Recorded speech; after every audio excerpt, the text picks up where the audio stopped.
Suspendido ang driver ng bus ng De La Rosa Transit na nakabangga sa isang kotse sa EDSA nitong Huwebes. Sinuspindi na rin ng LTFRB ang isang prangkisa ng kumpanya. Dahil dito, 5 bus ang hindi maaaring bumiyahe sa loob ng 30 araw. Makibalita tayo kay Athena Imperial.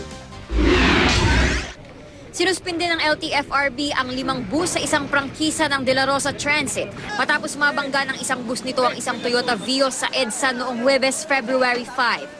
Sa nasabing aksidente, napiping parang lata ang kotse matapos itong pumailalim sa bus. Himalang nakaligtas ang sakay ng kotse na si Marcelino Umali Jr. Ang driver naman ng nakabanggang De La Rosa bus na si Edgardo Lelis ay nakalaya na dahil hindi naman umano nagsampa ng reklamo ang biktima.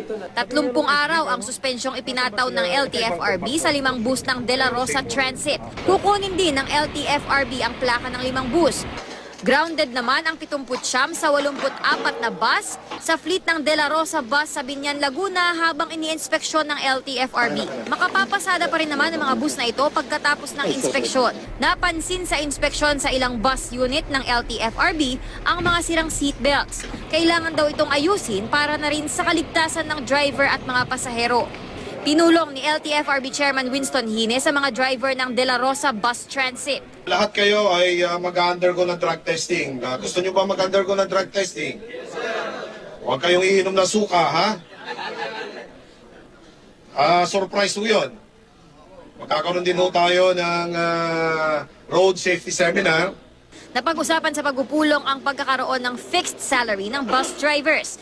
Pero dahil nasa ilalim pa ang mga empleyado ng collective bargaining agreement, commission-based pa ang sahod ng mga driver at konduktor. Ayon kay LTFRB Chairman Hines, bukod sa fixed salary, dapat daw ay performance-based ang mga incentive ng mga driver at konduktor at hindi base sa dami ng mga pasahero.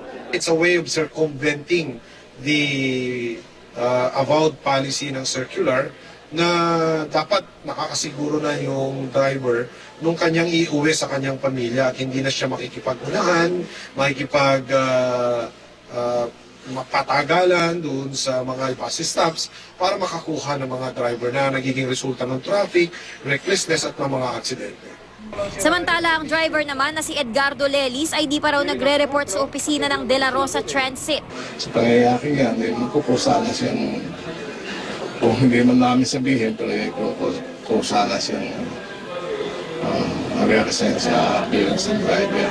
Pero kung hindi po siya mag-design, kayo na po mismo. Tatanggalin namin siya.